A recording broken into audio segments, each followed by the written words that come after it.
ਧੰਨ ਵਾਹਿਗੁਰੂ ਸਾਹਿਬ ਜੀ।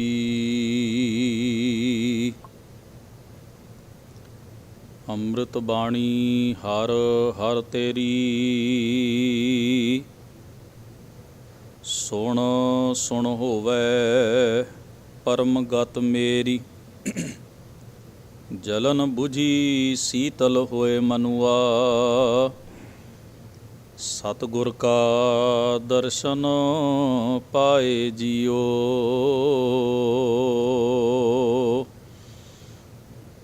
ਧੰਨ ਵਾਹਿਗੁਰੂ ਜੀ। ਬਸੰਤ ਮਹਲਾ ਨੌਵਾਂ। ਪਾਪੀ ਹੀਐ ਮੈਂ ਕਾਮ ਬਸਾਇ, ਮਨ ਚੰਚਲ ਯਾ ਤੇ ਗਹਿਓ ਨਾ ਜਾਇ। ਪਾਪੀ ਹੀਐ ਮੈਂ ਕਾਮ ਬਸਾਇ, ਮਨ ਚੰਚਲ ਯਾ ਤੇ ਗਹਿਓ ਨਾ ਜਾਇ। ਰਹਾਉ ਜੋਗੀ ਜੰਗਮ ਅਰ ਸੰਨਿਆਸ, ਸਭ ਹੀ ਪਰ ਡਾਰੀ ਇਹ ਫਾਸ। ਜਿਹੇ ਜਿਹੇ ਹਰ ਕੋ ਨਾਮ ਸਮਾਰ, ਤੇ ਭਵ ਸਾਗਰ ਉਤਰੇ ਪਾਰ। ਜਨ ਨਾਨਕ ਹਰ ਕੀ ਸ਼ਰਨਾਇ,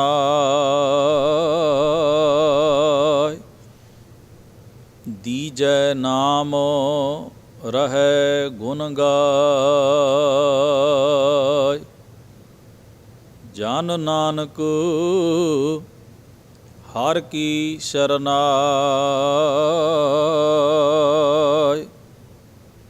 ਦੀਜੈ ਨਾਮ ਰਹੈ ਗੁਣ ਗਾਇ।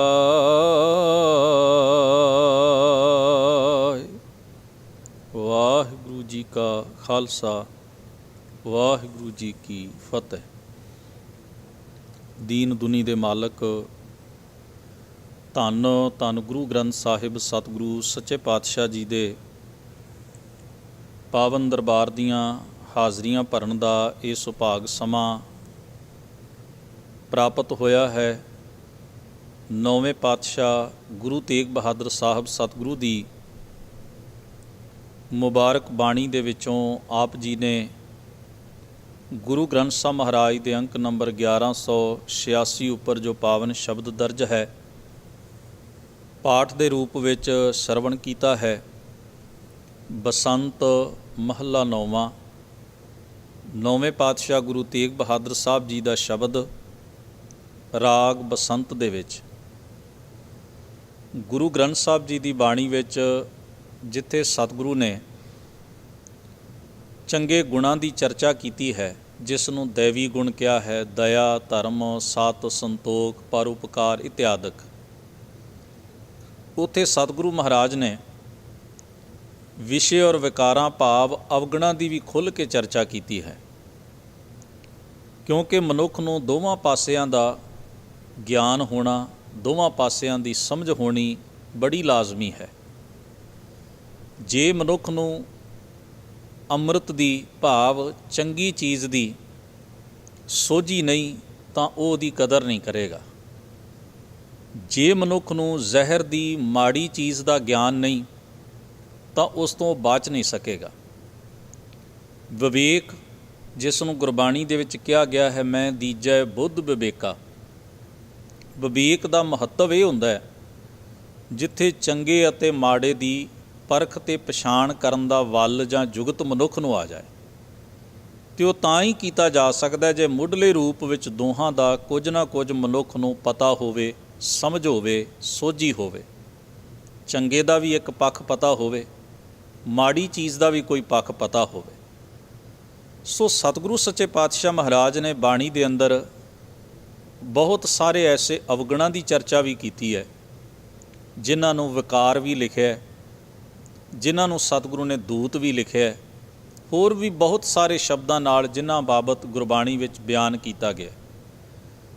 ਮੁੱਢਲੇ ਰੂਪ ਵਿੱਚ ਭਾਵੇਂ ਸਤਿਗੁਰੂ ਮਹਾਰਾਜ ਨੇ ਕਾਮ, ਕ੍ਰੋਧ, ਲੋਭ, ਮੋਹ ਅਤੇ ਅਹੰਕਾਰ ਦਾ ਵਧੇਰੇ ਜ਼ਿਕਰ ਕੀਤਾ ਹੈ।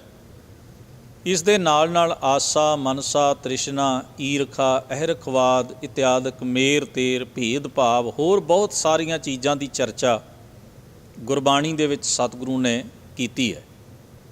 ਸਾਨੂੰ ਜੀਵਨ ਦੇ ਕਈ ਪਹਿਲੂ ਅਤੇ ਕਈ ਪੱਖ ਸਮਝਾਏ ਨੇ ਇਹਨਾਂ ਸਾਰੀਆਂ ਚੀਜ਼ਾਂ ਦੇ ਵਿੱਚੋਂ। ਇਹ ਕਿਵੇਂ ਕੰਮ ਕਰਦੀਆਂ ਨੇ ਸਾਡੇ ਜੀਵਨ 'ਚ, ਕਿਵੇਂ ਅਸੀਂ ਇਹਨਾਂ ਦੇ ਪ੍ਰਭਾਵ ਵਿੱਚ ਆਉਂਦੇ ਹਾਂ, ਕਿਵੇਂ ਸਾਡਾ ਵਿਹਾਰ ਅਤੇ ਵਤੀਰਾ ਬਦਲ ਜਾਂਦਾ ਹੈ, ਕਿਵੇਂ ਸਾਡੀ ਸੁਰਤ ਅਤੇ ਮਨ ਮੈਲੇ ਹੁੰਦੇ ਨੇ ਅਤੇ ਸਾਡਾ ਕਰਮ ਮੈਲਾ ਹੁੰਦਾ ਹੈ, ਕਿਵੇਂ ਅਸੀਂ ਮਨਮੁਖਤਾਈ ਦੇ ਰਾਹ ਦੇ ਉੱਤੇ ਪੈ ਕੇ ਕਿਵੇਂ ਅਸੀਂ ਵਿਸ਼ੇ ਵਿਕਾਰਾਂ ਦੀ ਜਿਲਣ ਵਿੱਚ ਫਸਦੇ ਹਾਂ, ਆਪਣਾ ਅਤੇ ਦੂਜਿਆਂ ਦਾ ਜੀਵਨ ਤਬਾਹ ਕਰਦੇ ਹਾਂ। ਇਸ ਸਭ ਕਾਸੇ ਦੀ ਗੁਰਬਾਣੀ ਵਿੱਚ ਚਰਚਾ ਹੈ। ਪਾਤਸ਼ਾਹ ਦਾ ਜਿਹੜਾ ਸ਼ਬਦ ਆਪਾਂ ਪਾਠ ਦੇ ਰੂਪ ਵਿੱਚ ਸ਼ਰਵਣ ਕੀਤਾ ਹੈ, ਇਸ ਵਿੱਚ ਸਤਿਗੁਰੂ ਮਹਾਰਾਜ ਨੇ ਚਰਚਾ ਕੀਤੀ ਹੈ ਕਾਮ ਵਾਸ਼ਨਾ ਦੀ, ਅਤੇ ਸ਼ਬਦ ਵਰਤਿਆ ਪਾਪੀ ਹੀਐ ਮੈਂ ਕਾਮ ਵਸਾਏ। ਪਾਪੀ ਸ਼ਬਦ ਦਾ ਮਤਲਬ ਹੁੰਦਾ ਜਿਹੜਾ ਪਾਪ ਕਰਦਾ। ਪਾਪ ਤੋਂ ਭਾਵ ਹੈ ਮਲੀਨ ਖਿਆਲ ਜਦੋਂ ਸਾਡੇ ਅੰਦਰ ਪੈਦਾ ਹੁੰਦਾ ਹੈ, ਜਦੋਂ ਸਾਡੀ ਸੁਰਤ ਮੈਲੀ ਹੋ ਜਾਏ ਕਿਸੇ ਵਜ੍ਹਾ ਕਾਰਨ, ਭਲੇ ਅਤੇ ਚੰਗੀ ਭਾਵਨਾ ਜਿਹੜੀ ਹੈ ਜਦੋਂ ਉਹ ਖੂੰਜੇ ਲੱਗਣੀ ਸ਼ੁਰੂ ਹੋ ਜਾਏ, ਅਤੇ ਉਹ ਭਾਵਨਾ ਜਿਹੜੀ ਸਾਡੇ ਅੰਦਰ ਦੀ ਚੰਗਿਆਈ ਨੂੰ ਹਰਟ ਕਰਦੀ ਹੈ, ਨਿਸ਼ਾਨਾ ਬਣਾਉਂਦੀ ਹੈ, ਉਹੀ ਪਾਪ ਹੈ। ਆਮ ਤੌਰ 'ਤੇ ਅਸੀਂ ਪਾਪ ਦੀ ਵਿਆਖਿਆ ਹੀ ਕਰਦੇ ਹਾਂ ਕਿ ਬੰਦੇ ਨੇ ਜਦੋਂ ਸਰੀਰ ਨਾਲ ਮਾੜਾ ਕਰਮ ਕੀਤਾ ਅਤੇ ਉਹ ਪਾਪੀ ਹੋ ਗਿਆ। ਉਹ ਆਉਂਦੇ ਨੇ ਸਾਡੇ ਜੁਰਮ ਦੀ ਦ੍ਰਿਸ਼ਟੀ ਦੇ ਵਿੱਚ, ਜੁਰਮ ਦੇ ਦਾਇਰੇ ਵਿੱਚ, ਉਹ ਅਪਰਾਧ ਦੇ ਦਾਇਰੇ ਵਿੱਚ ਆਉਂਦੇ ਨੇ, ਉਹ ਗੁਨਾਹ ਦੇ ਦਾਇਰੇ ਵਿੱਚ ਆਉਂਦੇ ਨੇ। ਧਰਮ ਦੀ ਦੁਨੀਆ ਵਿੱਚ ਪਾਪ ਦੀ ਵਿਆਖਿਆ ਇਹ ਹੈ ਵੀ ਜਦੋਂ ਵੀ ਤੁਹਾਡੇ ਅੰਦਰ ਐਸਾ ਮਲੀਨ ਖਿਆਲ ਉਪਜ ਪੈਂਦਾ ਹੈ ਜਿਹੜਾ ਤੁਹਾਡੇ ਅੰਦਰ ਦੀ ਪਵਿੱਤਰਤਾ ਨੂੰ ਨੁਕਸਾਨ ਪਹੁੰਚਾਉਂਦਾ ਹੈ, ਸਮਝੋ ਉਸ ਵੇਲੇ ਤੁਸੀਂ ਪਾਪ ਨਾਲ ਗ੍ਰਸਤ ਹੋ ਗਏ। ਪਾਪ ਦਾ ਸੰਬੰਧ ਸਾਡੀ ਸੁਰਤ ਨਾਲ ਹੈ। ਕਈ ਵਾਰ ਬਾਹਰ ਮੌਕਾ ਮਿਲੇ ਅਤੇ ਸੁਰਤ ਵਿਚਲਾ ਉਹ ਭੈੜਾ ਵਿਚਾਰ ਜਿਹੜਾ ਹੈ ਉਹ ਪ੍ਰਗਟ ਹੋ ਜਾਂਦਾ ਹੈ, ਇੰਪਲੀਮੈਂਟ ਹੋ ਜਾਂਦਾ ਹੈ, ਭਾਵ ਉਹਦੀ ਪ੍ਰੈਕਟਿਸ ਹੋ ਜਾਂਦੀ ਹੈ। ਨਾ ਹੋਵੇ ਤਾਂ ਉਹ ਸਾਡੇ ਅੰਦਰ ਤਾਂ ਹੁੰਦਾ ਹੀ ਹੈ, ਉਹਦੀ ਹੋਂਦ ਸਾਡੀ ਸੁਰਤ ਵਿੱਚ ਬਣੀ ਤੇ ਹੋਈ ਹੈ। ਇਸ ਲਈ ਗੁਰੂ ਮਹਾਰਾਜ ਨੇ ਕਿਹਾ ਵੀ ਕੋਈ ਜ਼ਰੂਰੀ ਨਹੀਂ ਕਿ ਜੇ ਮਨੁੱਖ ਸਰੀਰ ਨਾਲ ਮਾੜਾ ਕਰਮ ਨਹੀਂ ਕਰਦਾ ਤਾਂ ਉਹ ਧਰਮੀ ਹੋਵੇ। ਹੋ ਸਕਦਾ ਉਸ ਨੂੰ ਮੌਕਾ ਨਾ ਮਿਲਿਆ ਹੋਵੇ, ਸਮਾਂ ਨਾ ਮਿਲਿਆ ਹੋਵੇ, ਵਕਤ ਨਾ ਮਿਲਿਆ ਹੋਵੇ, ਮਾਹੌਲ ਨਾ ਮਿਲਿਆ ਹੋਵੇ, ਪਰ ਸੰਭਾਵਨਾ ਪੂਰੀ ਹੈ ਜੇ ਉਹਦੇ ਅੰਦਰ ਇਹ ਸਾਰਾ ਕੁਝ ਹੈ ਤਾਂ। ਜੇ ਉਹਦੇ ਅੰਦਰ ਪ੍ਰੋਬਲਮ ਹੈ ਤਾਂ ਸੰਭਾਵਨਾ ਹੈ। ਜਿਵੇਂ ਸਾਡਾ ਸਰੀਰ ਹੈ, ਸਰੀਰ ਨੂੰ ਬਾਹਰੋਂ ਕੋਈ ਸੱਟ ਲੱਗੇ, ਬਾਹਰੋਂ ਕੋਈ ਨੁਕਸਾਨ ਪਹੁੰਚੇ, ਉਹ ਸਾਨੂੰ ਵਿਖਾਈ ਦਿੰਦਾ ਹੈ। ਸਰੀਰ ਦੇ ਅੰਦਰ ਬੋਡੀ ਦੇ ਵਿੱਚ ਕਿਤੇ ਰੋਗ ਪਲ ਰਿਹਾ ਹੋਵੇ, ਕਿਤੇ ਕੋਈ ਬਿਮਾਰੀ, ਕੋਈ ਡਿਜ਼ੀਜ਼ ਹੋਵੇ ਜਿਹੜੀ ਪਹਿਲੋਂ ਪਤਾ ਨਹੀਂ ਲੱਗਦੀ, ਪਰ ਅਚਾਨਕ ਜਦੋਂ ਦਾ ਪ੍ਰਭਾਵ ਉਹਦੇ ਲੱਛਣ ਬਾਹਰ ਨੂੰ ਆਉਂਦੇ ਨੇ, ਸਰੀਰ ਕਮਜ਼ੋਰ ਹੋਣਾ ਸ਼ੁਰੂ ਹੋ ਜਾਂਦਾ ਹੈ ਜਾਂ ਸਰੀਰ 'ਤੇ ਇਫੈਕਟ ਪੈਣਾ ਸ਼ੁਰੂ ਹੋ ਜਾਂਦਾ ਹੈ, ਫਿਰ ਸਾਨੂੰ ਲੱਗਦਾ ਵੀ ਅਸੀਂ ਬਿਮਾਰ ਹਾਂ। ਇਹਦਾ ਭਾਵ ਕੀ ਹੈ ਵੀ ਲੱਛਣ ਪਹਿਲਾਂ ਤੋਂ ਸਨ। ਕਈ ਵਾਰ ਐਸਾ ਵੀ ਵਾਪਰਦਾ ਹੈ, ਬੰਦਾ ਡਾਕਟਰ ਕੋਲ ਜਾਂਦਾ ਹੈ ਰੂਟੀਨ ਚੈੱਕਅਪ ਲਈ, ਆਮ ਤੌਰ ਦੇ ਉੱਤੇ ਆਪਣਾ ਆਪ ਵਿਖਾਲਣ ਲਈ ਵੀ ਮੈਂ ਠੀਕ ਠਾਕ ਹਾਂ ਕਿ ਨਹੀਂ, ਜਾਂ ਕੋਈ ਪ੍ਰੋਬਲਮ ਹੋਵੇ ਤਾਂ ਮੈਂ ਆਪਣੇ ਖਾਣ ਪੀਣ 'ਚ ਸੁਧਾਰ ਕਰ ਲਵਾਂ। ਪਰ ਜਿਸ ਵੇਲੇ ਬੰਦਾ ਰੂਟੀਨ ਵਿੱਚ ਜਾਂਦਾ ਹੈ, ਡਾਕਟਰ ਚੈੱਕ ਕਰਕੇ ਦੱਸਦਾ ਵੀ ਤੁਹਾਨੂੰ ਤਾਂ ਪ੍ਰੋਬਲਮ ਲੱਗ ਰਹੀ ਹੈ, ਬੰਦਾ ਕਹਿੰਦਾ ਨਹੀਂ ਮੈਂ ਠੀਕ ਹਾਂ, ਮੈਨੂੰ ਤਾਂ ਕੋਈ ਪ੍ਰੋਬਲਮ ਨਹੀਂ, ਮੈਨੂੰ ਤਾਂ ਕੋਈ ਲੱਛਣ ਵਿਖਾਈ ਨਹੀਂ ਦੇ ਰਿਹਾ, ਪਰ ਡਾਕਟਰ ਨੇ ਜਾਂਚ ਤੋਂ ਸਮਝ ਲਿਆ ਵੀ ਹੈ ਕਿਤੇ ਨਾ ਕਿਤੇ। ਇਹ ਠੀਕ ਹੈ ਵੀ ਅਜੇ ਇਸ ਦੀ ਬੋਡੀ ਨੂੰ, ਇਸ ਦੇ ਸਰੀਰ ਨੂੰ ਇਹਨੇ ਜਕੜਿਆ ਨਹੀਂ, ਅਜੇ ਪ੍ਰਭਾਵ ਨਹੀਂ ਪਿਆ, ਪਰ ਰੋਗ ਦੇ ਲੱਛਣ ਇਹਦੇ ਅੰਦਰ ਹਨ। ਉਹ ਫਿਰ ਮੌਕੇ ਦੇ ਉੱਤੇ ਉਹਦਾ ਇਲਾਜ ਕਰਨਾ ਸ਼ੁਰੂ ਕਰ ਦਿੰਦਾ। ਸੋ ਰੋਗ ਦੇ ਵੀ ਆਪਣੇ ਪੱਧਰ ਨੇ। ਇਸੇ ਤਰ੍ਹਾਂ ਪਾਪ ਜਿਹੜਾ ਹੈ ਉਹ ਸੁਰਤ ਵਿੱਚ ਜਿਸ ਵੇਲੇ ਵਸ ਜਾਂਦਾ ਹੈ, ਕੋਈ ਮਲੀਨ ਖਿਆਲ, ਜੇ ਤਾਂ ਮੌਕਾ ਬਣ ਜਾਏ, ਬਾਹਰ ਉਸ ਨੂੰ ਜਗ੍ਹਾ ਮਿਲੇ, ਫਿਰ ਤਾਂ ਉਹ ਕਰਮ ਦੇ ਰਾਹੀਂ ਇੰਪਲੀਮੈਂਟ ਵੀ ਹੋ ਜਾਂਦਾ ਹੈ। ਨਹੀਂ ਤਾਂ ਕਈ ਵਾਰ ਐਸਾ ਹੁੰਦਾ ਬੰਦਾ ਸੋਚ ਤਾਂ ਰੱਖਦਾ ਹੈ ਮਾੜਾ ਕਰਮ ਕਰਨ ਦੀ, ਪਰ ਉਹ ਬਾਹਰੋਂ ਡਰ ਗਿਆ, ਲੋਕ ਕੀ ਕਹਿਣਗੇ, ਸ਼ਰਮ ਮਹਿਸੂਸ ਕਰ ਗਿਆ, ਕਾਨੂੰਨ ਦਾ ਡਰ, ਪਰਿਵਾਰ ਦਾ ਡਰ, ਸਮਾਜ ਦਾ ਡਰ, ਦੁਨੀਆ ਦਾ ਡਰ, ਉਸ ਨੂੰ ਲੱਗਿਆ ਮੈਂ ਮੁਸੀਬਤ 'ਚ ਫਸ ਜਾਵਾਂਗਾ। ਸੋਚੋ ਜ਼ਰਾ, ਜੇ ਬਾਹਰ ਦੇ ਸਾਰੇ ਹਾਲਾਤ ਉਹਦੇ ਅਨੁਕੂਲ ਹੁੰਦੇ ਤਾਂ ਕੀ ਉਹ ਫਿਰ ਵੀ ਆਪਣੇ ਅੰਦਰ ਦੀ ਉਸ ਭਾਵਨਾ ਨੂੰ ਦਬਾ ਲੈਂਦਾ, ਜਾਂ ਉਹਨੂੰ ਉਹੀ ਕਰਮ ਕਰਦਾ ਜੋ ਉਹਦੇ ਮਨ 'ਚ ਹੈ, ਸੁਭਾਵਿਕ ਉਹੀ ਕਰਦਾ। ਇਸ ਲਈ ਗੁਰੂ ਸਾਹਿਬ ਨੇ ਬਾਣੀ ਦੇ ਵਿੱਚ ਆਖਿਆ, ਧਰਮੀ ਉਹ ਹੈ ਜਿਹੜਾ ਆਪਣੇ ਅੰਤਰ ਆਤਮੇ ਵਿੱਚ ਐਸੇ ਰੋਗ ਨੂੰ ਪੈਦਾ ਨਹੀਂ ਹੋਣ ਦਿੰਦਾ, ਜੇ ਪੈਦਾ ਹੁੰਦਾ ਹੈ ਤਾਂ ਉਸ ਨੂੰ ਉੱਥੇ ਹੀ ਦਬੋਚਦਾ। ਸਤਿਗੁਰੂ ਨੇ ਮਨ ਜੀਤਾ ਜਗ ਜੀਤ ਇਸੇ ਲਈ ਵਰਤਿਆ। ਜਦੋਂ ਸਤਿਗੁਰੂ ਆਪ ਸਵਾਰਨ ਦੀ ਗੱਲ ਕਰਦੇ ਨੇ ਤੇ ਆਪਾਂ ਸਵਾਰਨ ਦਾ ਮਤਲਬ ਇਕੱਲਾ ਇਹ ਨਹੀਂ ਵੀ ਅਸੀਂ ਵਿਖਾਵੇ ਮਾਤਰ ਦੁਨੀਆ ਦੇ ਸਾਹਮਣੇ ਚੰਗੇ ਬਣ ਕੇ ਜੀਵੀਏ। ਆਪਾਂ ਸਵਾਰਨ ਦਾ ਮਤਲਬ ਆਪਣੇ ਵਜੂਦ ਨੂੰ ਤਲਾਸ਼ਣਾ ਤੇ ਆਪਣੇ ਅੰਤਰ ਆਤਮੇ 'ਚ ਝਾਤੀ ਮਾਰਨਾ, ਆਪਣੀ ਸੁਰਤ ਆਪਣੇ ਮਨ ਵੱਲ ਵੀ ਧਿਆਨ ਦੇਣਾ। ਤਿੱਥੈ ਘੜੀਐ ਸੁਰਤ ਮਤ ਮਨ ਬੁੱਧ। ਧਰਮ ਆਪਣੇ ਆਪ ਨੂੰ ਸਵਾਰਨ ਦਾ ਰਾਹ ਹੈ। ਆਪ ਸਵਾਰੈ ਮੈਂ ਮਿਲੈ, ਮੈਂ ਮਿਲਿਆ ਸੁਖ ਹੋਏ।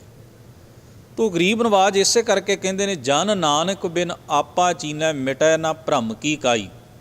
ਭਰਮ ਦਾ ਜਾਲਾ ਉਹਨਾਂ ਚਿਰ ਨਹੀਂ ਲੈਂਦਾ ਸੁਰਤ ਵਿੱਚੋਂ, ਮਨ ਵਿੱਚੋਂ, ਜਿੰਨਾ ਚਿਰ ਅਸੀਂ ਆਪਣੇ ਆਪ ਨੂੰ ਪਛਾਣੀਏ ਨਾ, ਆਪਣੇ ਆਪ ਨੂੰ ਵੇਖਣ ਦਾ ਯਤਨ ਨਾ ਕਰੀਏ। ਤੋ ਸਾਡਾ ਆਪਣੇ ਵਜੂਦ ਵਾਲੇ ਪਾਸੇ ਮੁੱਖ ਕਰਨਾ, ਆਪਣੇ ਆਪ ਵੱਲ ਤੱਕਣਾ ਹੀ ਇਸ਼ਨਾਨ ਹੈ। ਇਸੇ ਨੂੰ ਸਤਿਗੁਰੂ ਨੇ ਕਿਹਾ, ਤੀਰਥ ਸ਼ਬਦ ਵਿਚਾਰ ਅੰਤਰ ਗਿਆਨ ਹੈ। ਤੋ ਸਾਹਿਬ ਸਤਿਗੁਰੂ ਸੱਚੇ ਪਾਤਸ਼ਾਹ ਫਰਮਾਉਂਦੇ ਨੇ, ਉਹ ਮਨੁੱਖ ਪਾਪੀ ਹੈ ਜਿਸ ਦੇ ਅੰਦਰ ਮਲੀਨ ਖਿਆਲ ਪੈਦਾ ਹੋ ਗਿਆ। ਪਰ ਇੱਥੇ ਮਹਾਰਾਜ ਇੱਕ ਖਾਸ ਅਰਥਾਂ ਵਿੱਚ ਪਾਪ ਦੀ ਵਿਆਖਿਆ ਕਰ ਰਹੇ ਨੇ। ਉਹ ਕੀ ਹੈ? ਪਾਪੀ ਹੀ ਹੈ ਮੈਂ ਕਾਮ ਵਸਾਹੀ ਹੈ, ਮਤਲਬ ਹਿਰਦੇ ਵਿੱਚ ਕਾਮ ਵਾਸ਼ਨਾ ਦਾ ਖਿਆਲ ਵਸਾਉਂਦਾ ਹੈ। ਸਤਿਗੁਰੂ ਆਖਦੇ ਕਈ ਵਾਰ ਐਸਾ ਵੇਗ ਖਿਆਲ ਦਾ ਉੱਠਦਾ ਹੈ, ਮਨੁੱਖ ਦੇ ਅੰਦਰ ਕਾਮ ਵਾਸ਼ਨਾ ਦੀ ਉਤੇਜਨਾ ਪੈਦਾ ਹੁੰਦੀ ਹੈ। ਮਲੀਨ ਸੁਰਤ ਦੇ ਨਾਲ ਬੰਦਾ ਕਹਾਣੀਆਂ ਬੁਣਦਾ ਹੈ, ਖਿਆਲੀ ਦੁਨੀਆ ਦੇ ਵਿੱਚ ਚਲਿਆ ਜਾਂਦਾ ਹੈ। ਉਹ ਖਿਆਲ ਮਨੁੱਖ ਨੂੰ ਅੰਦਰੋਂ ਅੰਦਰ ਇੰਨਾ ਪ੍ਰਪੇਅਰ ਕਰ ਦਿੰਦੇ ਨੇ ਵੀ ਮਨੁੱਖੀ ਜੀਵਨ ਦੀ ਸਥਿਤੀ ਜਿਹੜੀ ਹੈ ਉਹ ਵਿਗੜਦੀ ਜਾਂਦੀ ਹੈ। ਅਤੇ ਇਸ ਨਾਲ ਹੀ ਸਤਿਗੁਰੂ ਨੇ ਕਿਹਾ, ਮਨ ਚੰਚਲ ਜਾਂ ਤੇ ਗਹਿਓ ਨਾ ਜਾਏ। ਫਿਰ ਇਹ ਮਨ ਦੌੜਦਾ ਭੱਜਦਾ ਚਾਰ ਚੁਫੇਰੇ। ਜਦੋਂ ਖਿਆਲਾਂ ਦਾ ਪ੍ਰਭਾਵ ਜ਼ੋਰ ਪਾਉਂਦਾ ਹੈ ਅਤੇ ਫਿਰ ਆਸੇ ਪਾਸੇ ਵੱਲ ਮਨੁੱਖ ਦੌੜਦਾ ਹੈ, ਪਰਾਇਆ ਰੂਪ ਤੱਕਦਾ ਹੈ, ਕਿਸੇ ਨੂੰ ਮੈਲੀ ਨਜ਼ਰ ਨਾਲ ਵੇਖਦਾ ਹੈ, ਕਿਸੇ ਪ੍ਰਤੀ ਗਲਤ ਧਾਰਨਾਵਾਂ ਪੈਦਾ ਕਰਦਾ ਹੈ, ਕਿਸੇ ਪ੍ਰਤੀ ਗਲਤ ਖਿਆਲ ਪੈਦਾ ਕਰਦਾ ਹੈ। ਅਤੇ ਜਿਉਂ-ਜਿਉਂ ਇਹਨਾਂ ਚੀਜ਼ਾਂ ਦੇ ਪ੍ਰਭਾਵ ਜੀਵਨ 'ਚ ਹੋਰ ਵਧੇਰੇ ਵੱਧਦੇ ਜਾਣ ਤਾਂ ਫਿਰ ਮਨੁੱਖ ਬਾਹਰੀ ਤੌਰ ਦੇ ਉੱਤੇ ਕਰਮ ਕਰਨ ਦੇ ਰਾਹ 'ਤੇ ਵੀ ਪੈ ਜਾਂਦਾ ਹੈ।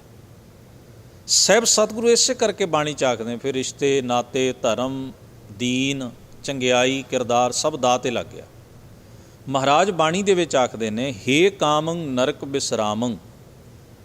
ਇਹ ਕਾਮ ਤੂੰ ਮਨੁੱਖ ਨੂੰ ਨਰਕ ਵਿੱਚ ਵਾਸਾ ਦਿੰਦਾ ਹੈ, ਨਰਕ ਵਿੱਚ ਸੁੱਟਦਾ, ਭਾਵ ਉਹਦੀ ਕਿਰਦਾਰ ਕੁਸ਼ੀ ਕਰ ਦਿੰਦਾ, ਉਹਦੀ ਮੱਤ ਮਾਰਦਾ, ਉਹਦੇ ਅੰਦਰ ਦੀ ਚੰਗਿਆਈ ਦਾ ਖਾਤਮਾ ਕਰਨ ਵਾਲੇ ਪਾਸੇ ਉਹਨੂੰ ਲੈ ਜਾਂਦਾ ਹੈ। ਰਿਸ਼ਤੇ ਨਾਤੇ ਸਮਾਜ ਦੇ ਨਿਯਮ ਹਰ ਚੀਜ਼ ਜਿਹੜੀ ਉਹ ਖਤਰੇ 'ਚ ਪੈ ਜਾਂਦੀ। ਬਹੁਜੋਨੀ ਭਰਮਾਵਣ ਹੈ।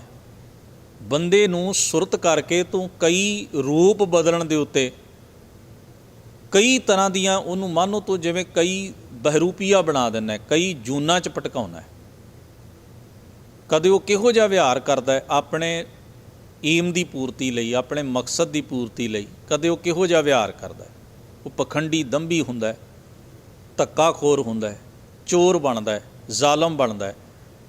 ਆਪਣੇ ਪਾਪ ਦੀ ਪੂਰਤੀ ਲਈ ਉਹ ਕਿੰਨੇ ਰੂਪ ਵਟਾ ਲੈਂਦਾ। ਉਹ ਜ਼ਾਲਮ ਵੀ ਹੋ ਸਕਦਾ ਹੈ ਕਮਜ਼ੋਰ ਦੇ ਉੱਤੇ, ਉਹ ਤਕੜੇ ਸਾਹਮਣੇ ਨਿਉ ਵੀ ਸਕਦਾ ਹੈ, ਉਹ ਵਿਖਾਵਾ ਵੀ ਕਰ ਸਕਦਾ ਹੈ, ਉਹ ਪਖੰਡ ਵੀ ਕਰ ਸਕਦਾ ਹੈ, ਕਿਉਂਕਿ ਉਹਦਾ ਮਕਸਦ ਕੁਝ ਹੋਰ ਹੈ।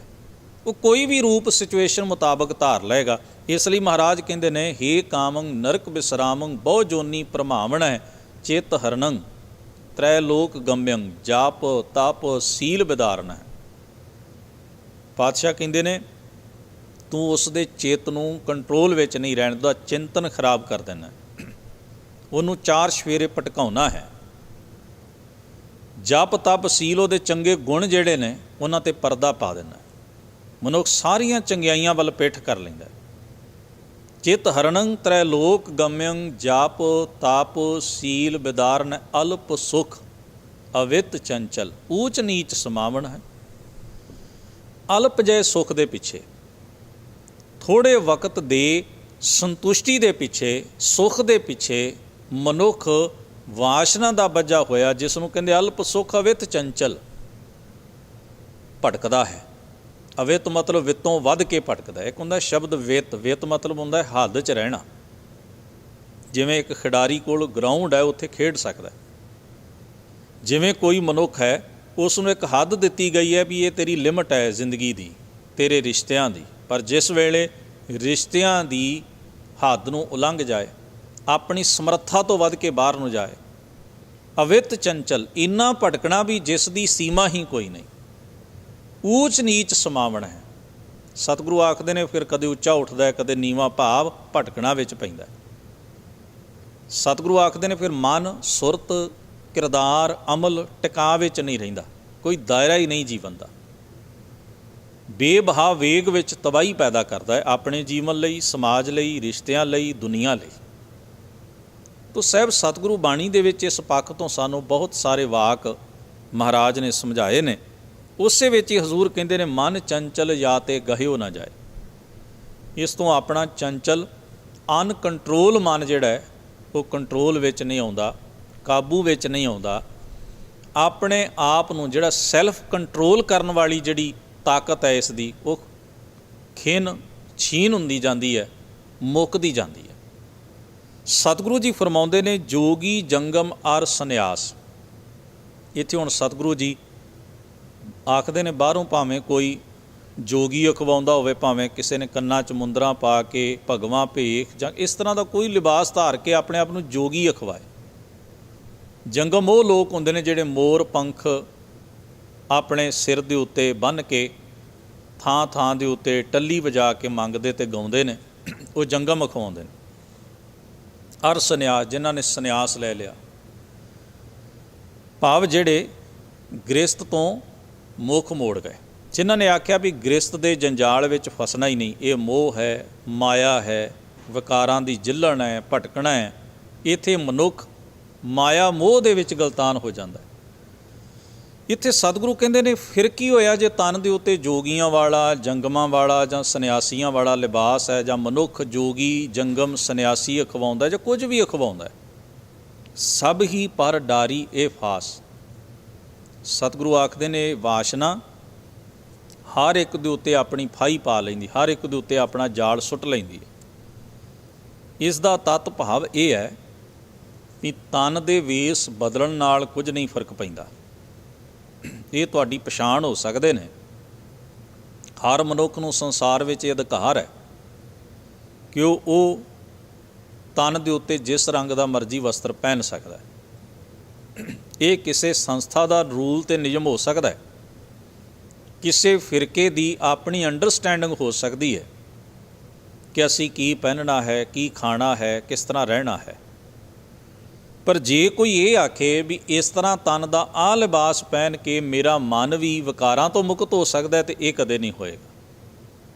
ਜਿਵੇਂ ਸਾਹਿਬ ਸਤਿਗੁਰੂ ਗੁਰੂ ਨਾਨਕ ਮਹਾਰਾਜ ਨੇ ਪੰਡਤ ਹਰਦਿਆਲ ਨੂੰ ਪੁੱਛਿਆ ਸੀ, ਜੇ ਸੱਚਮੁੱਚ ਤਨ ਦੇ ਉੱਤੇ ਜਨੇਊ ਜਗਿਓ ਪਵੀਤ ਨੂੰ ਪਹਿਨ ਕੇ ਮਨੁੱਖ ਧਰਮੀ ਹੋ ਜਾਂਦਾ ਹੈ, ਅਤੇ ਫਿਰ ਲੱਖ ਚੋਰੀਆਂ, ਲੱਖ ਜਾਰੀਆਂ, ਲੱਖ ਕੂੜੀਆਂ, ਲੱਖ ਗਾਲ, ਲੱਖ ਠੱਗੀਆਂ ਪਹਿਨਾਮੀਆਂ ਰਾਤ ਦਿਨ ਸਜੀ ਨਾਲ, ਤੱਗ ਕਪਾਹੋਂ ਕਤੀਐ ਬਾਹਮਣ ਵਟੇ ਆਏ, ਕੋਹ ਬੱਕਰਾ ਰਿੰਨ ਖਾਇਆ ਸਭ ਕੋ ਆਖੈ ਪਾਏ, ਹੋਏ ਪੁਰਾਣਾ ਸੁੱਟੀਐ ਪੀ ਫਿਰ ਪਾਈਐ ਹੋਰ, ਨਾਨਕ ਤੱਗ ਨਾ ਟੁੱਟਈ ਜੇ ਤੱਗ ਹੋਵੇ ਜੋਰ। ਭਾਵ ਫਿਰ ਮਨੁੱਖ ਉਸੇ ਲਿਬਾਸ ਨੂੰ ਪਹਿਨ ਕੇ, ਜਿਸ ਨੂੰ ਕਿਹਾ ਜਾਂਦਾ ਵੀ ਇਹ ਧਰਮੀ ਹੋਣ ਦੀ ਨਿਸ਼ਾਨੀ ਹੈ, ਇਹਨੂੰ ਪਾ ਕੇ ਧਰਮੀ ਹੋ ਜਾਈਦਾ। ਫਿਰ ਮਨੁੱਖ ਕੁਕਰਮ ਕਿਉਂ ਕਰਦਾ ਹੈ? ਪਾਪ, ਠੱਗੀਆਂ, ਚੋਰੀਆਂ, ਜ਼ੁਲਮ, ਇਹ ਸਭ ਕੁਝ ਫਿਰ ਤਾਂ ਇਹ ਚੀਜ਼ਾਂ ਜੀਵਨ 'ਚ ਨਹੀਂ ਹੋਣੀਆਂ ਚਾਹੀਦੀਆਂ। ਇੱਥੇ ਗੁਰੂ ਤੇਗ ਬਹਾਦਰ ਮਹਾਰਾਜ ਵੀ ਉਹੀ ਨੁਕਤਾ ਸਮਝਾ ਰਹੇ ਨੇ। ਸਤਿਗੁਰੂ ਆਖਦੇ ਜੇ ਤੁਹਾਡੇ ਚਿੰਤਨ ਵਿੱਚ ਕਾਮ ਵਾਸ਼ਨਾ ਹੈ ਤਾਂ ਤੁਹਾਡਾ ਕਿਰਦਾਰ ਤਨ ਦੇ ਉੱਤੇ ਕੋਈ ਖਾਸ ਲਿਬਾਸ ਪਹਿਨਣ ਨਾਲ ਪਵਿੱਤਰ ਨਹੀਂ ਹੋ ਸਕਦਾ। ਹਾਂ, ਉਸ ਨੂੰ ਢੱਕਿਆ ਜਾ ਸਕਦਾ, ਦੁਨੀਆ ਨੂੰ ਧੋਖਾ ਦਿੱਤਾ ਜਾ ਸਕਦਾ, ਵਿਖਾਵਾ ਕੀਤਾ ਜਾ ਸਕਦਾ। ਪਾਤਸ਼ਾਹ ਕਹਿੰਦੇ ਜੇ ਤੁਸੀਂ ਆਪਣਾ ਚਿੰਤਨ ਨਹੀਂ ਸੁਧਾਰੋਗੇ, ਜੇ ਆਪਣੀ ਸੁਰਤ ਨਹੀਂ ਸਵਾਰੋਗੇ, ਤਾਂ ਤੁਸੀਂ ਇਸ ਵਾਸ਼ਨਾ ਵਿੱਚ ਗਰਕ ਹੋਣ ਤੋਂ ਬਚ ਨਹੀਂ ਸਕੋਗੇ। ਫਿਰ ਕੋਈ ਪਹਿਰਾਵਾ ਨਹੀਂ ਬਚਾ ਸਕੇਗਾ, ਕੋਈ ਬਾਹਰ ਦਾ ਵਿਖਾਵੇ ਮਾਤਰ ਕਰਮ ਨਹੀਂ ਬਚਾ ਸਕੇਗਾ। ਕਿਸੇ ਵੀ ਸੰਪਰਦਾਇ ਮਜ਼ਹਬ ਦਾ ਟੈਗ ਲੱਗਾ ਹੋਵੇ ਨਹੀਂ ਬਚਾ ਸਕੇਗਾ। ਜ਼ਰਾ ਵੇਖਣਾ, ਸਮਾਜ ਵਿੱਚ ਕੋਈ ਬੰਦਾ ਐਸਾ ਕੁਕਰਮ ਕਰੇ, ਆਮ ਜੀਵਨ ਵਿੱਚ, ਦੁਨੀਆ ਵਿੱਚ, ਸਮਾਜ ਵਿੱਚ ਐਸੀਆਂ ਘਟਨਾਵਾਂ ਆਪਾਂ ਸੁਣਦੇ ਹਾਂ। ਕੋਈ ਚੋਰੀ ਕਰਦਾ ਹੈ, ਕੋਈ ਠੱਗੀ ਮਾਰਦਾ ਹੈ, ਕੋਈ ਕਿਸੇ ਦਾ ਕਤਲ ਕਰਦਾ ਹੈ, ਕੋਈ ਰੋਬਰੀ ਕਰਦਾ ਹੈ, ਲੁੱਟਦਾ ਹੈ ਕਿਸੇ ਨੂੰ। ਕੋਈ ਸਮਾਜ ਵਿੱਚ ਐਸੇ ਲੋਕ ਵੀ ਨੇ ਜਿਹੜੇ ਕਿਸੇ ਦੀ ਇੱਜ਼ਤ ਨਾਲ ਵੀ ਖੇਡਦੇ ਨੇ। ਪਰ ਜਿਸ ਵੇਲੇ ਉਹ ਫੜੇ ਜਾਂਦੇ ਨੇ, ਕਿਉਂਕਿ ਹਰ ਕੰਟਰੀ ਨੇ, ਹਰ ਮੁਲਕ ਨੇ, ਹਰ ਸਟੇਟ ਨੇ ਕਾਨੂੰਨ ਬਣਾਇਆ ਅਪਰਾਧ ਨਾਲ ਨਜਿੱਠਣ ਵਾਸਤੇ, ਜੁਰਮ ਨਾਲ ਨਜਿੱਠਣ ਵਾਸਤੇ, ਅਤੇ ਜਿਹੜਾ ਉਸ ਸਕੰਜੇ ਵਿੱਚ ਫਸ ਗਿਆ, ਜਿਹੜਾ ਉਸ ਦਾਇਰੇ ਵਿੱਚ ਆ ਗਿਆ, ਜਿਸ ਦੇ ਖਿਲਾਫ ਸਬੂਤ ਨੇ, ਸਿੱਧ ਹੋ ਗਈ ਗੱਲ ਵੀ ਇਸੇ ਨੇ ਕੀਤਾ ਹੈ, ਇਹ ਕਰਮ ਗੁਨਾਹ ਕੀਤਾ ਹੈ, ਇਹ ਜੁਰਮ ਆਇਦ ਹੋ ਗਿਆ, ਉਸ ਉੱਤੇ ਸਿੱਧ ਹੋ ਗਿਆ, ਤਾਂ ਕੀ ਉਸ ਵੇਲੇ ਕੋਈ ਬੰਦਾ ਕਹਿ ਸਕਦਾ ਵੀ ਮੈਂ ਆਪਣੇ ਜੀਵਨ ਵਿੱਚ ਤਾਂ ਇੰਨੀ ਪਾਠ ਪੂਜਾ ਕਰਦਾ, ਜੇ ਮੈਂ ਕੋਈ ਕਰਮ ਕਰ ਵੀ ਲਿਆ ਤਾਂ ਕਿਹੜੀ ਗੱਲ ਹੈ? ਜੇ ਉਸ ਵੇਲੇ ਬੰਦਾ ਇਹ ਦਲੀਲ ਦੇਵੇ ਕਿ ਮੈਂ ਇਹਨੇ ਮਜ਼ਹਬਾਂ ਦੇ ਤੀਰਥਾਂ 'ਤੇ ਗਿਆ, ਮੈਂ ਆਪਣੇ ਤਨ 'ਤੇ ਵੇਖੋ ਆਹ ਪਹਿਰਾਵਾ ਇੰਨੇ ਚਿਰ ਦਾ ਪਹਿਨਿਆ ਹੋਇਆ, ਜੇ ਮੈਂ 70 ਸਾਲ ਆਹ ਧਾਰਮਿਕ ਪਹਿਰਾਵਾ ਪਹਿਨ ਕੇ ਪ੍ਰੈਕਟਿਸ ਕੀਤੀ ਹੈ, ਜੇ ਇੱਕ ਦਿਨ ਕੁਕਰਮ ਹੋ ਗਿਆ ਤਾਂ ਕਿੱਡੀ ਕੁ ਵੱਡੀ ਗੱਲ ਹੈ। ਪਰ ਨਹੀਂ, ਕਾਨੂੰਨ ਜੋ ਘੜਿਆ ਗਿਆ ਹੈ, ਜਦੋਂ ਉਹ ਦੋਸ਼ ਆਇਦ ਹੋ ਗਿਆ, ਸਿੱਧ ਹੋ ਗਿਆ, ਉਹ ਕਹਿਣਗੇ ਨਹੀਂ ਅਸੀਂ ਤੇਰੀ ਉਹ ਕਦਰ ਕਰਦੇ ਹਾਂ ਵੀ ਤੂੰ 70 ਸਾਲ ਚੰਗਾ ਬਣ ਕੇ ਰਿਹਾ, ਪਰ ਅੱਜ ਤੂੰ ਗੁਨਾਹ ਕੀਤਾ। ਉੱਥੇ ਸਾਡੀ ਉਹ ਦਲੀਲ ਨਹੀਂ ਮੰਨੀ ਜਾਏਗੀ। ਗੁਰੂ ਮਹਾਰਾਜ ਇਸੇ ਕਰਕੇ ਬਾਣੀ ਵਿੱਚ ਆਖਦੇ ਨੇ ਵੀ ਜਦੋਂ ਸੁਰਤ ਮਲੀਨ ਹੋ ਜਾਂਦੀ ਹੈ ਨਾ, ਫਿਰ ਕੋਈ ਵੀ ਬਾਹਰ ਦੀ ਚੀਜ਼ ਤੁਹਾਨੂੰ ਬਚਾ ਨਹੀਂ ਸਕਦੀ ਉਸ ਅਵਗੁਣਾ ਦੀ, ਬਦੀ ਦੀ ਜਿਲਣ ਵਿੱਚ ਡਿੱਗਣ ਤੋਂ, ਚਿੱਕੜ ਵਿੱਚ ਡਿੱਗਣ ਤੋਂ। ਇਸ ਲਈ ਧਰਮ ਦਾ ਖਾਸਾ ਕੀ ਹੈ? ਮਹਾਰਾਜ ਸੱਚੇ ਪਾਤਸ਼ਾਹ ਨੇ ਕਿਸੇ ਜੋਗੀ ਨੂੰ ਨਹੀਂ ਕਿਹਾ ਵੀ ਤੂੰ ਆਪਣੇ ਕੰਨ 'ਚ ਮੁੰਦਰਾ ਕਿਉਂ ਪਾਈ ਹੈ, ਕਿਸੇ ਜੋਗੀ ਨੂੰ ਨਹੀਂ ਕਿਹਾ ਵੀ ਤੂੰ ਇਹ ਭਗਵਾਂ ਵੇਸ ਲਾ ਦੇ ਤੇ ਤੂੰ ਧਰਮੀ ਬਣ ਜਾਏਗਾ। ਮਹਾਰਾਜ ਨੇ ਇਹ ਜ਼ਰੂਰ ਕਿਹਾ ਵੀ ਜੇ ਤੂੰ ਇਹ ਸੋਚਦਾ ਨਾ ਵੀ ਭਗਵਾਂ ਵੇਸ ਪਹਿਨ ਕੇ ਮੈਂ ਧਰਮੀ ਹਾਂ, ਤੇ ਇਹ ਗਲਤ ਹੈ। ਹਾਂ, ਜੇ ਤੂੰ, ਤੇਰੀ ਮਰਜ਼ੀ ਹੈ ਵੀ ਤੁਹਾਡਾ ਇੱਕ ਰੂਲ ਹੋ ਸਕਦਾ ਹੈ ਆਪਸ ਵਿੱਚ, ਤੁਸੀਂ ਕੀ ਪਹਿਨਣਾ ਹੈ ਕੀ ਨਹੀਂ ਪਹਿਨਣਾ, ਇਹ ਤੁਹਾਡਾ ਫੈਸਲਾ ਹੈ, ਤੁਹਾਡਾ ਨਿਰਣਾ ਹੈ। ਜੇ ਸਤਿਗੁਰੂ ਮਹਾਰਾਜ ਨੇ ਉਹਨਾਂ ਨੂੰ ਇਹ ਕਿਹਾ ਵੀ ਇੱਕ ਭਗਵਾਂ ਵੇਸ ਕਰ ਭਰਮ ਦੇ ਜੋਗੀ ਸੰਨਿਆਸਾ, ਜੋਗ ਨਾ ਭਗਵੀਂ ਕੱਪੜੀ, ਜੋਗ ਦਾ ਮਤਲਬ ਮਿਲਾਪ ਹੈ ਨਾ, ਭਗਵੇਂ ਕੱਪੜੇ ਮਿਲਾਪ ਦਾ ਸਾਧਨ ਨਹੀਂ ਹੋਣਗੇ। ਹਾਂ, ਤੁਹਾਡਾ ਰੂਲ ਹੋ ਸਕਦਾ, ਤੇ ਇਹ ਵੀ ਤਾਂ ਨਹੀਂ ਨਾ ਕਿਹਾ ਵੀ ਜਿਹੜਾ ਭਗਵਾਂ ਵੇਸ ਨਹੀਂ ਪਹਿਨਦਾ ਉਹਦਾ ਮਿਲਾਪ ਹੋ ਸਕਦਾ, ਐਸਾ ਵੀ ਤਾਂ ਨਹੀਂ ਕਿਹਾ। ਜੇ ਸਤਿਗੁਰੂ ਸੱਚੇ ਪਾਤਸ਼ਾਹ ਇਹ ਆਖਦੇ ਨੇ ਬਾਣੀ ਵਿੱਚ ਵੀ ਹੇ ਭਾਈ, ਜਿਹੜੇ ਭੁੱਖੇ ਰਹਿ ਕੇ ਚਾਹੁੰਦੇ ਨੇ ਵੀ ਅਸੀਂ ਰੱਬ ਵਾਲੇ ਹੋ ਜਾਈਏ, ਇਹ ਗਲਤ ਹੈ, ਇਹ ਤਰ੍ਹਾਂ ਹੋ ਨਹੀਂ ਸਕਣਾ। ਤੇ ਇਹ ਵੀ ਤਾਂ ਨਹੀਂ ਨਾ ਕਿਹਾ ਵੀ ਜਿਹੜੇ ਨਾਰਮਲ ਖਾਂਦੇ ਨੇ ਉਹ ਰੱਬ ਵਾਲੇ ਹੋ ਜਾਣਗੇ। ਉੱਥੇ ਸਤਿਗੁਰੂ ਨੇ ਕਰਮ ਕਾਂਡ ਨੂੰ ਨਿਸ਼ਾਨੇ 'ਤੇ ਲਿਆ, ਕਰਮ ਕਾਂਡ ਦਾ ਖੰਡਨ ਕੀਤਾ। ਜਦੋਂ ਅਸੀਂ ਬਾਹਰੀ ਕਰਮ ਨੂੰ ਹੀ ਸਭ ਕੁਝ ਮਿਥ ਲੈਂਦੇ ਹਾਂ, ਉੱਥੇ ਸਤਿਗੁਰੂ ਮਹਾਰਾਜ ਉਸ 'ਤੇ ਚੋਟ ਕਰਦੇ ਨੇ। ਪਰ ਫਿਰ ਸਤਿਗੁਰੂ ਨੇ ਜਿਸ ਵੇਲੇ ਪੁੱਛੀਦਾ ਤਾਂ ਹਜ਼ੂਰ ਨੇ ਇਹ ਵੀ ਤਾਂ ਕਿਹਾ ਨਾ ਵੀ ਅੰਜਨ ਮਾਹੇ ਨਿਰੰਜਨ ਰਹੀ ਹੈ, ਜੋਗ ਜੁਗਤ ਏਮ ਪਾਈ ਹੈ। ਕਾਲਖ ਤੋਂ ਬਚਣ ਦੀ ਗੱਲ ਕਹੀ। ਤੂੰ ਰੱਬ ਵਾਲਾ ਤਾਂ ਹੈ ਜੇ ਤੇਰੀ ਸੁਰਤ ਕਾਲਖ ਤੋਂ ਬਚ ਗਈ, ਫਿਰ ਤੂੰ ਭਗਵਾਂ ਪਹਿਨ, ਚਿੱਟਾ ਪਹਿਨ, ਹਰਾ ਪਹਿਨ, ਇਹਦੇ ਨਾਲ ਕੋਈ ਫਰਕ ਨਹੀਂ ਪੈਂਦਾ। ਫਿਰ ਤੈਨੂੰ ਸਮਝ ਆ ਜਾਏਗੀ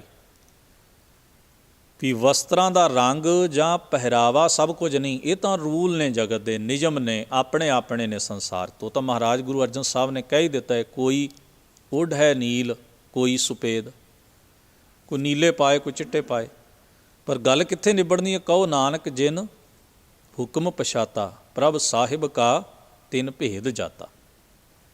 ਤੋ ਪਾਤਸ਼ਾਹ ਜੀ ਇੱਥੇ ਫਰਮਾਉਂਦੇ ਨੇ, ਸਭ ਹੀ ਪਰ ਡਾਰੀਏ ਫਾਸ।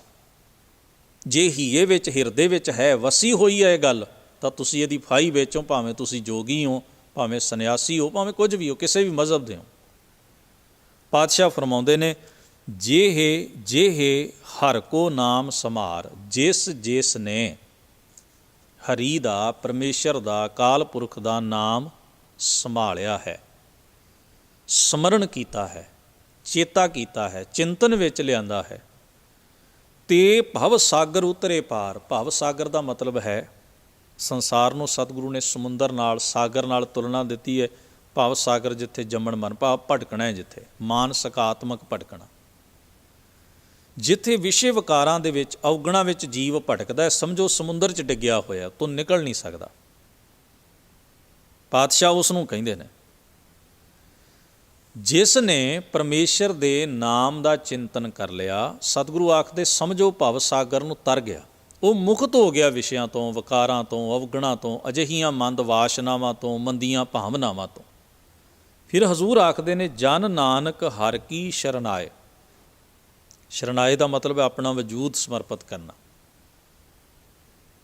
ਆਪਣਾ ਆਪ ਭੇਟ ਕਰਨਾ, ਆਪਣਾ ਗੁਰੂਰ ਸਵਾਰਥ ਇੱਕ ਪਾਸੇ ਰੱਖਣਾ, ਹੰਕਾਰ ਤੋਂ ਮੁਕਤ ਹੋਣਾ। ਹਰ ਕੀ ਸ਼ਰਨਾਏ, ਆਪਣਾ ਜੀਵਨ ਉਸ ਨੂੰ ਸਮਰਪਿਤ ਹੋ ਕੇ ਜਵਾਬਦੇਹੀ ਉਹਦੀ ਰੱਖਣੀ।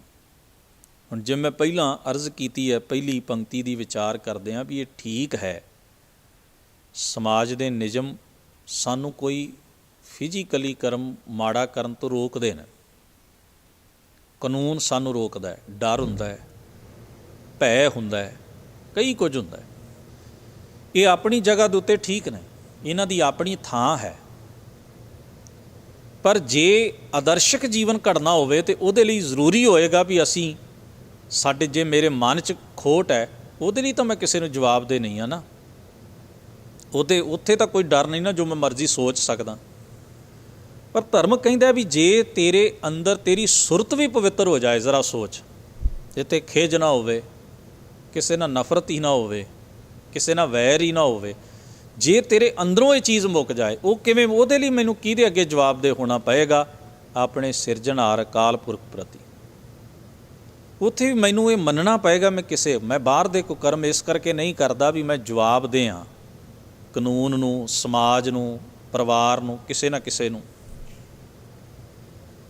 ਪਰ ਮੈਂ ਅੰਦਰੋਂ ਵੀ ਉਸ ਪਾਪ ਤੋਂ ਛੁਟਕਾਰਾ ਪਾ ਲਿਆ ਹੈ। ਮੇਰੇ ਅੰਦਰ ਵੀ ਉਹ ਸੰਭਾਵਨਾ ਹੀ ਨਹੀਂ, ਉਹ ਸੰਭਾਵਨਾ ਜੇ ਮੁਕਾਉਣੀ ਚਾਹੁੰਦਾ ਤਾਂ ਉਹਦੇ ਲਈ ਮੈਂ ਕਿਸੇ ਅੱਗੇ ਜਵਾਬਦੇਹ ਹਾਂ। ਉਹ ਹੈ ਮੇਰਾ ਸਿਰਜਣਹਾਰ, ਮੇਰਾ ਪਰਮੇਸ਼ਰ, ਮੇਰਾ ਰੱਬ, ਜਿਸ ਦੇ ਹਜ਼ੂਰ ਮੈਂ ਆਪਣੇ ਆਪ ਨੂੰ ਮਹਿਸੂਸ ਕਰਦਾ, ਔਰ ਜਿਸ ਨੂੰ ਮਹਿਸੂਸ ਕਰਕੇ ਮੈਂ ਆਖਦਾ ਮੈਂ ਇਹੋ ਜਿਹਾ। ਅਤੇ ਮੈਂ ਆਪਣੇ ਅੰਦਰੋਂ ਸੰਭਾਵਨਾਵਾਂ ਹੌਲੀ ਹੌਲੀ ਖ਼ਤਮ ਕਰ ਲੈਂਦਾ, ਤਾਂ ਕਿ ਮੈਂ ਇਸ ਸੰਸਾਰ ਦੇ ਵਿਸ਼ੇ ਵਿਕਾਰ ਦੇ ਚਿੱਕੜ ਵਿੱਚ ਨਾ ਡਿੱਗਾਂ। ਅਰਦਾਸ ਦਾ ਭਾਵ ਇਹੀ ਹੈ, ਆਪਣੇ ਆਪ ਨੂੰ ਉਸ ਦੇ ਸਾਹਮਣੇ ਸਮਰਪਿਤ ਕਰਨ ਦੀ ਪ੍ਰੈਕਟਿਸ, ਅਭਿਆਸ। ਮੈਂ ਉਸ ਨੂੰ ਜਵਾਬਦੇਹ ਹਾਂ। ਸਤਿਗੁਰੂ ਪਾਤਸ਼ਾਹ ਫਰਮਾਉਂਦੇ ਨੇ, ਜਨ ਨਾਨਕ ਹਰਿ ਕੀ ਸ਼ਰਨਾਏ, ਦੀਜੈ ਨਾਮ ਰਹਿ ਗੁਣ ਗਾਏ। ਮੈਂ ਤੇਰੀ ਸ਼ਰਨ ਵਿੱਚ ਹਾਂ, ਰਹਿਮ ਕਰੋ, ਕਿਰਪਾ ਕਰੋ, ਆਪਣਾ ਨਾਮ ਬਖਸ਼ੋ ਤਾਂ ਕਿ ਮੈਂ ਤੁਹਾਡੇ ਗੁਣ ਗਾਉਂਦਾ ਰਹਾਂ। ਤੁਹਾਡੀ ਸਿਫਤ ਸਲਾਹ ਨਾਲ, ਤੁਹਾਡੀ ਵਡਿਆਈ ਨਾਲ ਜੁੜ ਕੇ ਮੈਂ ਆਪਣਾ ਚਿੰਤਨ, ਆਪਣੀ ਸੁਰਤ ਉੱਚੀ ਕਰ ਲਵਾਂ, ਤਾਂ ਕਿ ਅਜਿਹੇ ਪਾਪਾਂ ਤੋਂ ਮੇਰਾ ਜੀਵਨ ਰਹਿਤ ਹੋ ਜਾਵੇ। ਸਤਿਗੁਰੂ ਮਹਾਰਾਜ ਰਹਿਮਤ ਕਰਨ। ਹਜ਼ੂਰ ਦਾ ਇਹ ਪਾਵਨ ਉਪਦੇਸ਼ ਸਾਡੇ ਸਾਰਿਆਂ ਦੇ ਮਨ ਹਿਰਦੇ ਵਿੱਚ ਵਸੇ। ਗੁਰੂ ਪਾਤਸ਼ਾਹ ਹੋਈਆਂ ਭੁੱਲਾਂ ਚੁੱਕਾਂ ਦੀ ਖਿਮਾ ਬਖਸ਼ਣ। ਅਦਬ ਸਹਿਤ ਗੁਰੂ ਫਤਿਹ ਨਾਲ ਸਾਂਝ ਬਣਾਓ। ਵਾਹਿਗੁਰੂ ਜੀ ਕਾ ਖਾਲਸਾ, ਵਾਹਿਗੁਰੂ ਜੀ ਕੀ ਫਤਿਹ।